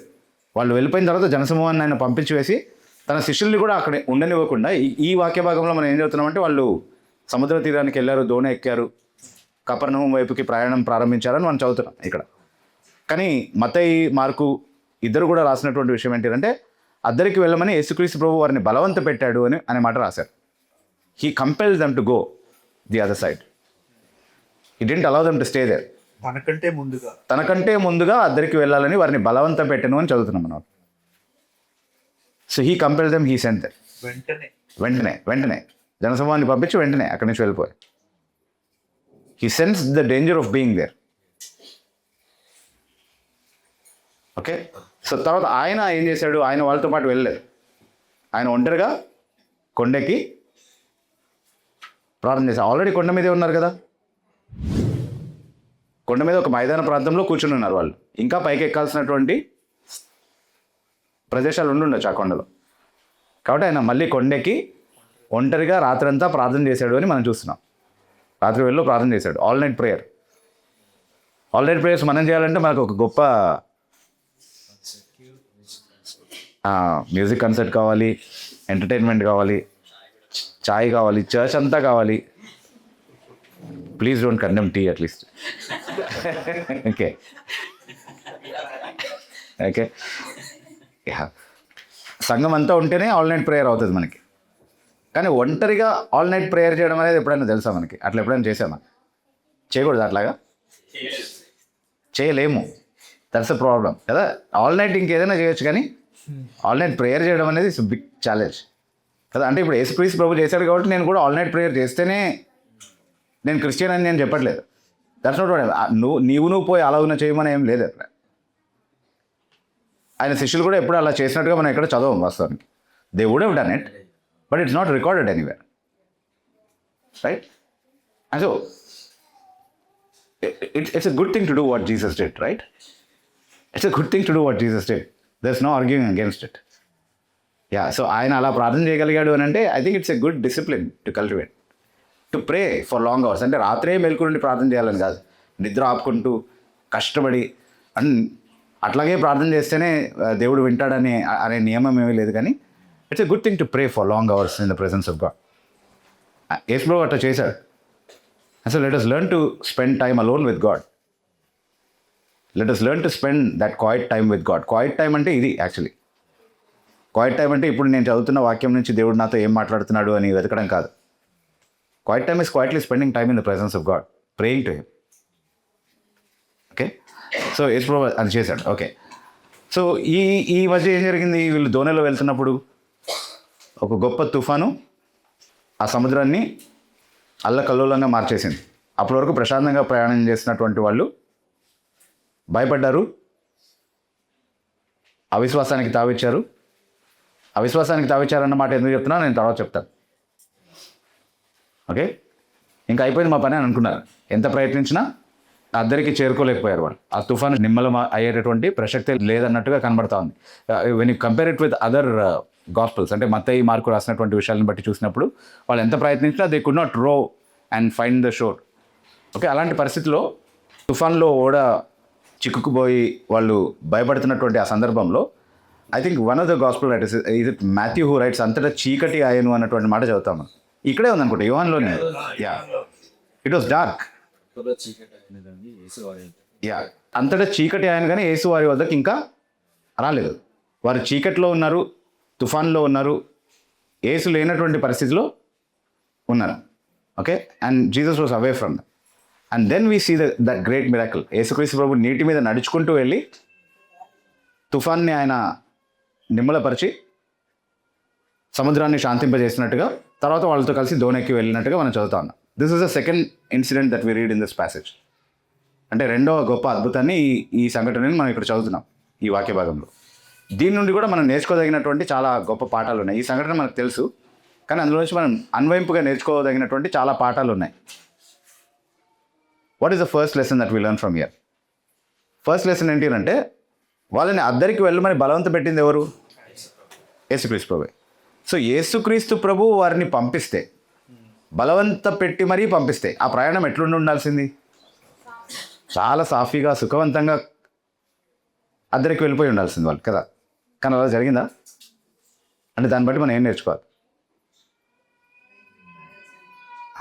ప్రతికూల పరిస్థితులు కలగడం అనేది మనం నడుస్తున్న దారి దేవుని చిత్తం కాదు అని చెప్పడానికి సూచనలు కావు. It need not be. అలానే అంత అనుకూలంగా ఉన్నంత మాత్రాన అది దేవుని చిత్తం అని అనుకోవడానికి కూడా లేదు. Just because circumstances are contrary, just because you encounter difficulty in your way, that is not how you determine the will of God. అయితే చాలామంది అనవచ్చు, ఇప్పుడు యోనా దేవుని చిత్తానికి వ్యతిరేకంగా పాపం చేసి నినవేకి వెళ్ళమంటే తార్షీష్కి వెళ్తున్నటువంటి దారిలో తుఫాన్ ఎదురైంది కదా. ఎందుకు వచ్చింది తుఫాన్ అక్కడ? అవిధేయత కారణంగానే కదా, అతను దేవుని చిత్తానికి వ్యతిరేకంగా వెళ్ళాడు కాబట్టి వచ్చింది. అది యోనా విషయంలో వాస్తవమే. కానీ ఇక్కడ మరి ఈ శిష్యులు వాళ్ళు కూడా దేవుని చిత్తానికి వ్యతిరేకంగా వెళ్ళారా? లేదు. కాబట్టి అంటే తుఫాన్ వచ్చినంత మాత్రాన అది దేవుని చిత్తమని కాదు, తుఫాన్ వచ్చినంత మాత్రాన అది దేవుని చిత్తం కాదని కాదు. అంటే మరి నేనేం చెప్తున్నాను? తుఫాన్ని చూసి దేవుని చిత్తాన్ని అంచనా వేసేటటువంటి ఆ పద్ధతిని మార్చుకోండి అని చెప్తున్నాను. వాతావరణాన్ని చూసి దేవుని చిత్తాన్ని నిర్ణయించేటటువంటి ఆ పద్ధతి ఏదైతే ఉందో, లేకపోతే మన పరిస్థితుల్ని చూసి పరిస్థితి ఇలా ఉంది కాబట్టి దేవుని చిత్తం ఇది, లేకపోతే ఇది దేవుని చిత్తం కాదు అని నిర్ణయించేటటువంటి విధానం వాక్యం మనకు నేర్పించలేదు. అయితే దేవుని చిత్తానికి వ్యతిరేకంగా వెళ్తే కొంతకాలం అంతా బాగానే ఉన్నట్టుగా అనిపించినప్పటికీ ఖచ్చితంగా అది నష్టానికే దారితీస్తుంది. ఒక ఎదుట సరైనదిగా కనబడే మార్గం ఉంది, కానీ అది తుదకు మరణానికే దారితీస్తుంది. There is no doubt about it. అయితే దేవుని చిత్తానుసారమైనటువంటి మార్గంలో నడుస్తున్నప్పుడు సవాళ్ళు ఉండవా, సమస్యలు ఉండవా, ప్రతికూల పరిస్థితులు ఎదురవ్వవా అంటే ఖచ్చితంగా ఎదురవుతాయి. అవి ఎదురైనా వాటిని దాటుకుంటూ వాటిని అధిగమించి మనం ముందుకెళ్ళాలి. ఎందుకనంటే ఇది దేవుని చిత్తమా కాదా అని మనకు నేర్పించేది దేవుని యొక్క వాక్యం, ఆయన మాట. యోనా దేవుని మాట జవదాటి దేవుని మాటకు వ్యతిరేకంగా వెళ్తున్నటువంటి పరిస్థితిలో అది దేవుని చిత్తం కాదని మనకు అర్థమైంది. ఇక్కడ శిష్యులు దేవుని చిత్తానుసారంగా అంటే యేసుక్రీస్తు ప్రభు మాటను బట్టి వెళ్తున్నారు కాబట్టి అది దేవుని చిత్తమే అని మనకు తెలిసింది. ఎప్పుడైనా కూడా ఏది దేవుని చిత్తమని మనకు నిర్ధారించేది దేవుని మాటనే, దేవుని వాక్యం మాత్రమే. It is the word of God alone that will determine the will of God. వాక్యానుసారంగా నేను చేస్తున్నటువంటి ఏ పనైనా సరే ఎలాంటి ఆటంకాలు వచ్చినా నేను ఆపాల్సినటువంటి అవసరత లేదు. వాటిని అధిగమించి ముందుకెళ్ళాలి. నేను I should overcome and follow on doing what I began to do because I know that is the will of God. Yeah, Yona విషయంలో yes, that's a good observation in the context of Yona. Yona వెంట ఒక తుఫాను పంపించి ఒక తిమింగలాన్ని పంపించి ఆయన్ని వెంటాడి మరీ పట్టుకొచ్చి మళ్ళీ నినవే ప్రాంతంలో నిలబెట్టింది ఎందుకు అని అంటే దేవుడు యోనా పట్ల కనికరాన్ని చూపించాడు కాబట్టి, యోనాని దేవుడు ప్రేమించాడు కాబట్టి. It was not as if యోనా లేకపోతే నాకు ఎట్లా, యోనా లేకపోతే నా పని చేసేవాళ్ళే ఉండరు, I'm so dependent on Jonah అని కాదు కదా. That was not why God dealt with him. I think we spoke about this when we talked about the book of Jonah. If I were God I would have said నాకు ఈ యోనా లేకపోతే అంటే ఇంకో 100 మంది యోనాలు ఉంటారు అనుకునేవాడిని. But praise God, I'm not God, God is God and is merciful. Right? Yeah, దేవుని చిత్తాన్ని నిర్ధారించుకోవడానికి మన పరిస్థితుల్ని ఒక కొలమానంగా వాడటం అనేది మన మాన్యత. అది వాక్యం నేర్పించేటటువంటి పద్ధతి కాదు. వాక్యమే దేవుని చిత్తాన్ని నిర్ధారించడానికి సాధనం. వాక్యం ద్వారానే మనం తెలుసుకోగలుగుతాం దేవుని చిత్తం అంటే ఏంటి అనేది గుర్తుపెట్టుకుందాం ఇప్పుడు కూడా. Let's remember that. సో రెండో పాఠం ఏంటి అంటే వాళ్ళు తుఫాన్లో ఇరుక్కుపోయినప్పుడు అంతటా చీకటి ఆయను అన్నటువంటి మాట మనం చదువుతున్నాము. కానీ మార్కు ఒక మాట చెప్తున్నాడు మనకి. మార్కు సువార్త 6వ అధ్యాయంలో 47వ వచనం. సాయంకాలం అయినప్పుడు ఆ దోణి సముద్రం మధ్య ఉండేది, ఆయన ఒంటరిగా మెట్టనుండేది. అప్పుడు వారికి గాలి ఎదురైనందున దోణి నడిపించటంలో వారు మిక్కిలి కష్టపడుచుండగా ఆయన చూచి హీ సా ఇట్. ఆయన ఎక్కడున్నాడు? మెట్ట అంటే పల్లం. యా, ఎక్కడున్నాడు? ఇక్కడ కొండ మీద ఉన్నాడని చదివాం కదా ఆల్రెడీ. ఆయన కొండ మీద ఉన్నాడు. వాళ్ళు ఎక్కడున్నారు? సముద్రంలో ఉన్నారు. మధ్యలో డే లైట్లోనా? బ్రాడ్ డే లైట్లో ఉన్నారా? లేదు, అంతటా చీకటి ఆయను అని చదువుతున్నాం మనం. చీకట్లో ఉన్నారు, తుఫాన్లో ఉన్నారు, సముద్రం మధ్యలో ఉన్నారు, ఆయనేమో కొండ మీద ఉన్నారు. కానీ వారిని చూచి అనే మాట చదువుతున్నాం మనం. మనం ఏదో సమస్యల్లో ఉన్నప్పుడు ఎవరు మనల్ని చూడట్లేదు, ఎవరు మనల్ని పట్టించుకోవట్లేదు, దేవుడు కూడా మర్చిపోయాడు అని కొన్నిసార్లు అనుకుంటాం మనం కదా. Even God is not looking at my life, even God is not looking at my difficulties. దేవుడు కూడా నా పరిస్థితుల్ని పట్టించుకోవట్లేదు, చూడట్లేదు అని మనం అనుకునేటటువంటి అవకాశం ఉంది. కానీ ఆయన దృష్టిని అడ్డగించగలిగేటటువంటి చీకటి, ఆయన సహాయాన్ని అడ్డగించగలిగేటటువంటి పెద్ద తుఫాను ఏదీ లేదు మన జీవితంలో. ఎంత చీకట్లో మనం కూరుకొని పోయినా, ఎలాంటి తుఫాను వంటి సమస్యల్లో మనం ఉన్నప్పటికీ కూడా his eyes beholds us every time. And that is a comforting thought, isn't it? ఆయన కళ్ళు ఎప్పుడు మనల్ని చూస్తున్నాయి. ఆయన చూచుచున్న దేవుడు. అప్పుడైనా ఇప్పుడైనా ఎప్పుడైనా తన బిడ్డలపైన ఎప్పుడు ఆయన దృష్టి ఉంది. సో ఆయన చూడకుండా మన జీవితంలో ఏది జరగట్లేదు అనేది మనం గుర్తుపెట్టుకుందాం ఎప్పుడు కూడా. Let's always remember this comforting truth. మన జీవితంలో ఏం జరిగినా, అది ఎంత నష్టమైనా, అది ఎలాంటి పరిస్థితి అయినా సరే, ప్రాణాల మీదకి వచ్చేంత ప్రమాదమైనా సరే, ఆయన చూడకుండా మన జీవితంలో ఏది అనుమతించబడలేదు. మనం దాని గుండా వెళ్తున్నప్పుడు కూడా ఆయన మనల్ని చూస్తున్నాడు. And he knows when to intervene. అలా అయిన వెంటనే ఆయన అక్కడి నుంచి కొండ మీద నుంచి ఒక జంప్ కొట్టాడా సముద్రంలోకి? లేదు, he took his time. He took his time to walk all the way. నేను అక్కడి నుంచే శాంతపరిచాను. ఆయనకి తొందరపాటు ఏం లేదు కదా. ఈజ్ నాట్ ఇన్ ఎ హరీ. అరే లాజర్ చచ్చిపోతున్నాడే బాబు, తొందరగా రావంటే చచ్చిపోయిన తర్వాత వెళ్దాంలే అన్నట్టుగా, చచ్చిపోయిన తర్వాత వెళ్తేనే కదా ఆయన అనుకున్న ఉద్దేశం నెరవేరేది. అట్లాగే ఇక్కడ వాళ్ళు నిజంగా భయపడి ఇంకేమీ చేసేది లేదన్నటువంటి ఆ పరిస్థితిలోనే ఆయన నిజంగా తన శక్తిని ప్రదర్శిస్తే they will know the worth of it, the value of it. So మన జీవితంలో కూడా చాలాసార్లు దేవుడు అనుమతించేటటువంటి సమస్యల వెనకాల ఉన్నటువంటి కారణం అదే అనమాట. He will want us to know that it is his hand and he will want us to value it the way we should. So దాన్ని ఒక గొప్ప ఆదరణగా మనం చూద్దాం. దేవుడు ఎప్పుడూ తన బిడ్డల్ని విడిచిపెట్టినటువంటి దాఖలాలే లేవు. He has never left his children in the hour of need. And our own experience will actually confirm that, right? ఇంకా మనం భరించలేనంత కష్టం మన మీదకి వచ్చినప్పుడు ఆయన ఏం చేస్తాడు? సరే ఇంకా చాలా ఈ లోకంలో అని చెప్పి ఆయన దగ్గరికి తీసుకెళ్తాడు. But he will not leave us. He will not forsake us. Why? Is there a greater comfort than that? Is there a greater comfort than that? ఈ లోకంలో మనం ఎదుర్కొనే శ్రమలు మనలో ప్రత్యక్షం కానున్నటువంటి మహిమతో పోల్చుకుంటే అసలు ఎన్నదగినవే కావాలి. The sufferings of this present time are not worthy to be compared with the glory that shall be revealed in us, right? So don't worry about anything as long as he is with you. Don't even fear death. Yea, though I walk through the valley of the shadow of death, గాఢాంధకారపు లోయలో నేను సంచరించిన. గాఢాంధకారపు లోయలో అన్నది wrong translation actually. మరణాంధకారపు లోయలో నేను సంచరించిన ఏ అపాయమునకు భయపడు. ఎందుకంటే ఆయన నన్ను చూచి అనే మాట గుర్తుపెట్టుకోవాలి. ఆయన నన్ను చూస్తున్నాడు. ఆయన వారిని చూసి అని ఉంది కదా అక్కడ. He always sees, doesn't sees to see. Okay, right. That's the great lesson we learn from that. సరే, తర్వాత ఆయన నీటి మీద నడుచుకుంటూ వచ్చాడు. వేరే సువాసికులు చెప్తున్నారు ఆయన నీటి మీద నడుచుకుంటూ వచ్చినప్పుడు వాళ్ళకి తెలియలేదు ఆయన అని. అదొక భూతం అనుకున్నారట తొందరపడి.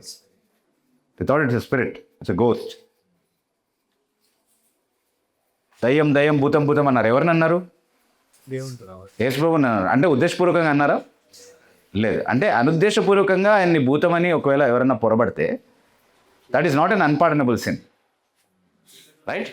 సో చీకట్లో ఉన్నారు and there was no way they expected him there actually. ఆయన అలా నడుచుకుంటూ వస్తారని ఇంకొక దోణి వేసుకొని వస్తారని ఎక్స్పెక్ట్ చేస్తుంటారు. But they never expected they will walk on the water కదా. కాబట్టి అది భూతం అనుకున్నారు. సో వాళ్ళ బలహీనతలో, వాళ్ళ అజ్ఞానంలో వాళ్ళు అనుకున్నటువంటి ఆ విషయాన్ని ఇదిగో ఇది అన్పార్డనబుల్ సిన్ అని ఎప్పుడు అనలేదు యేసుప్రభు. అంటే చాలామందికి సైకలాజికల్ స్ట్రగుల్స్ ఉంటాయి. This is not for every one. అంటే నేను చెప్తుంటే కొంతమంది నవ్వచ్చు కూడా ఈ విషయం. అబ్బాయి ఎందుకు ఇట్లా మాట్లాడుతున్నారు, ఏం మాట్లాడుతున్నారు, ఇది మన అనుభవంలో ఎక్కడ లేదు కదా అనుకోవచ్చు చాలామంది. కానీ చాలామంది అనుభవంలో ఇది ఉంది అని, because I council many, I know. Okay, వాళ్ళు ఏమనుకుంటారంటే వాళ్ళ మనసులో పొరపాటున ఒక తలంపు వస్తుంది దేవునికి వ్యతిరేకంగా. దాన్ని మన సైకలాజికల్ లాంగ్వేజ్లో రిలీజియస్ ఓసిడి అని అంటారు. ఓకే, సో అంటే దేవునికి వ్యతిరేకంగా లేకపోతే దేవునికి సంబంధించినటువంటి విషయాలకు వ్యతిరేకంగా మాట్లాడకూడదు అన్నటువంటి సాధారణ అవగాహన అందరికీ ఉంది కదా. సో బలవంతంగా దానికి వ్యతిరేకంగా ఒక తలంపు వస్తుంది, దేవునికి వ్యతిరేకంగా ఒక తలంపు వస్తుంది వాళ్ళ మనసులో. ఆ తర్వాత they begin to feel guilty about it. ఇంకా అయిపోయింది నా పని, పరిశుధాత్మకు వ్యతిరేకంగా నేను దూషణ చేశాను కాబట్టి దెర్ ఇస్ నో సాల్వేషన్. రక్షణ పొందినటువంటి వారు ఎప్పుడు కూడా ఈ పని చేయరు.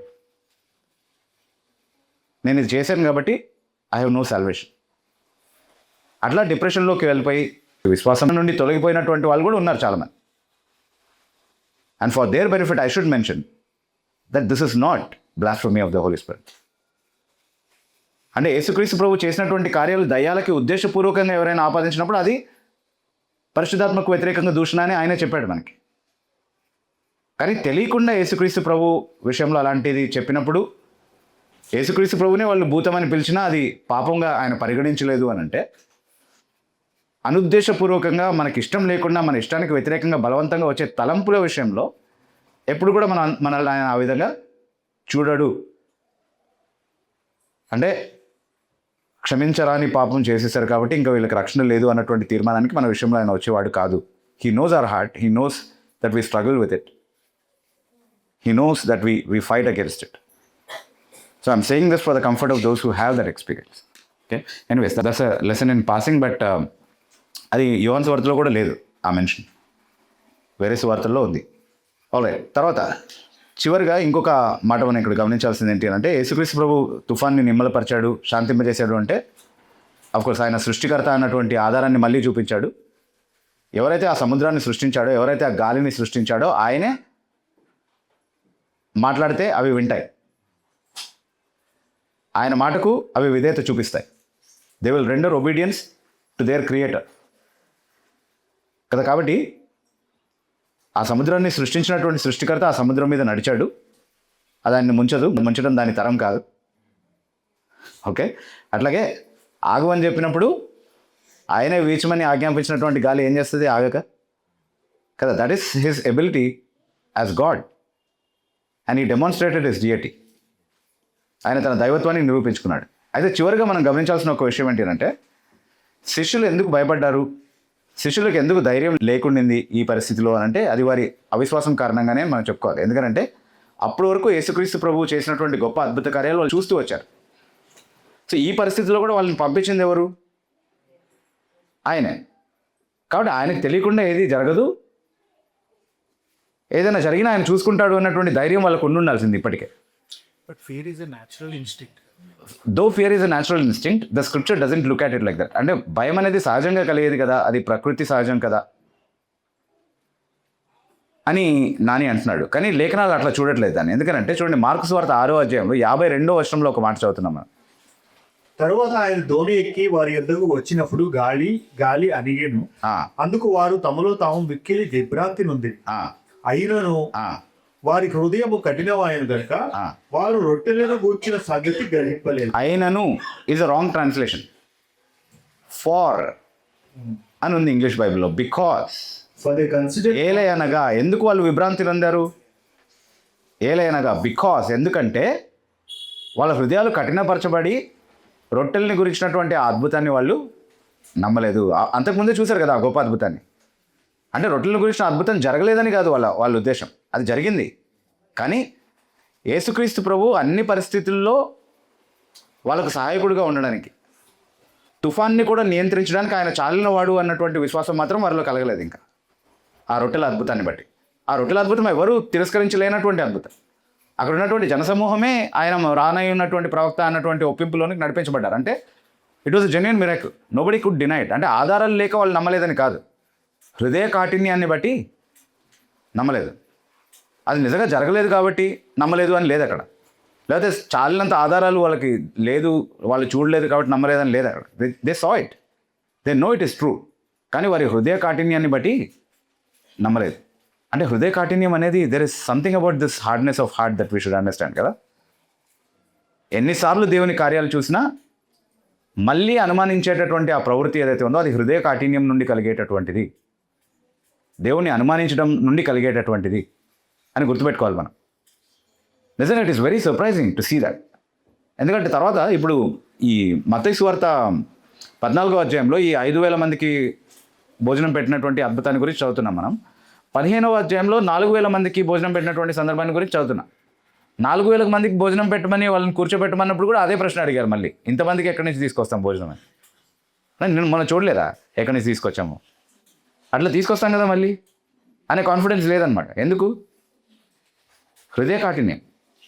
మత్తయి సువార్త 16వ అధ్యాయంలో కూడా 6వ వచనంలో మీరు పరిసయ్యుల పులిసిన పిండి విషయంలో జాగ్రత్త పడండి అని చెప్పినప్పుడు మనం రొట్టెలు తీసుకురాలేదు కాబట్టి ఇలా మాట్లాడుతున్నాడు ఆయన అని అనుకున్నప్పుడు ఈ 2 సందర్భాలు ఆయన జ్ఞాపకం చేశాడు వాళ్ళకి. 5,000 మందికి నేను రొట్టెలు ఆహారం పెట్టిన తర్వాత ఎన్ని గంపలు మిగిలాయి అని అడిగారు. 12 అని చెప్పారు. 4,000 మందికి పెట్టిన తర్వాత ఎన్ని గంపలు మిగిలాయి అంటే 7 అని చెప్పారు. ఆయన ఇంకా విశ్వాసం లేని కఠిన హృదయాలుగా ఉన్నారా మీరు అని వారిని గద్దించడం మనం చూస్తాం ఆ సందర్భంలో కదా. So they were hardened that they didn't believe it though they knew that was true. So ఇది ఎందుకు చెప్పుకుంటున్నాం మనం ఇప్పుడు? Why are we making this observation? శిష్యులు ఎంత దుర్మార్గులు, అసలు కఠిన హృదయాలు. యేసు ప్రభుతో తిరిగి అవకాశం మనకే కనుక ఉండుంటే మనం మాత్రం వేరేగా ఉండేవాళ్ళం అని చెప్పుకోవడానికి కాదు. That is not the purpose of making that observation. కానీ మన జీవితాలతో దాన్ని పోల్చుకుంటే వీఆర్ నో డిఫరెంట్ కదా. మనం కూడా ఏమాత్రం వేరుగా లేము. అంటే ఎన్నోసార్లు దేవుని యొక్క గొప్ప కనికరాన్ని మన జీవితంలో అనుభవపూర్వకంగా మనం తెలుసుకున్నాం. ఎంతో గొప్ప సమస్య, దీని నుంచి అసలు ఎట్లా బయటపడతాం రా బాబు అన్నటువంటి పరిస్థితుల్లో కూడా ఆయన గొప్ప హస్తాన్ని మనం చూసాం చాలాసార్లు. Haven't we have seen it. ఎవరు డినై చేయలేరు దాన్ని. కానీ రేపు ఇంకో కొత్త సమస్య వచ్చినప్పుడు మనం ఏం ఆలోచిస్తాం? నిన్న చేసిన దేవుడు ఈరోజు నాకు సరిపోడా అని మనం ఆలోచిస్తామా? లేదు. ఇప్పుడు ఎట్లా, దీని సంగతి ఎట్లా? How will I come out of this? ఇది నా మేలు కోసమే జరుగుతుందా? ఈ సమస్య నుంచి నేను ఎట్లా బయటికి రావాలి? ఇలాంటి సమస్యలు దేవుడు నా జీవితంలో అనుమతిస్తున్నాడంటే మరి నేను ఎందుకు ఆయనకు నమ్మకంగా ఉండాలి? అవి హృదయ కాఠిన్యం నుండి కలిగేటటువంటి ఆలోచనలు. నీ ఆత్మకు నిత్య రక్షణ దయచేసినటువంటి వాడు తాత్కాలికమైనటువంటి నీ సమస్యల్లో నుండి నేను విడిపించలేడా? If you can't trust him with the small things of this life, how can you trust him with all of your eternity?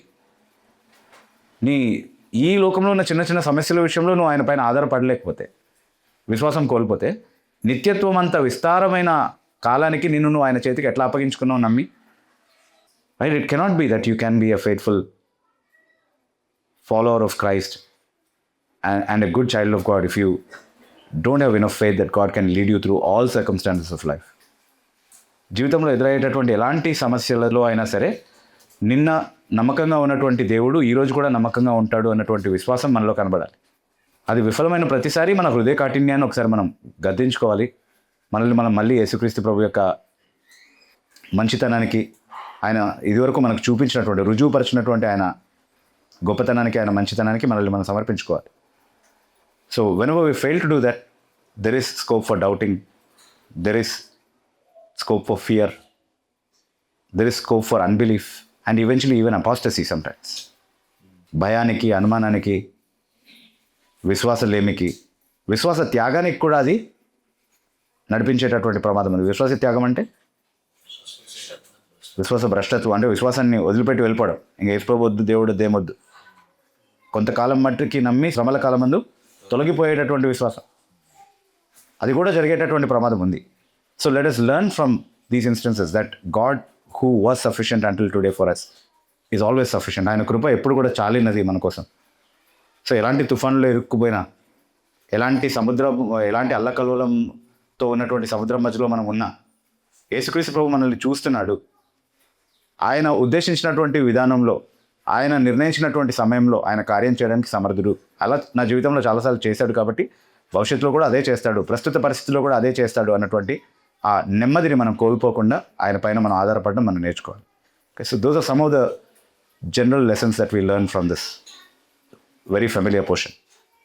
So దీనికోసం సిద్ధపడుతున్నప్పుడు, దీన్ని ధ్యానిస్తున్నప్పుడు it was definitely a blessing to me. I really enjoyed it. చాలా సాధారణమైనటువంటి observations అయినా సరే, it was so refreshing to actually go through all of that again. Okay, so I hope it is a comfort to all of you as well when you hear it. May God bless His word. Thank you.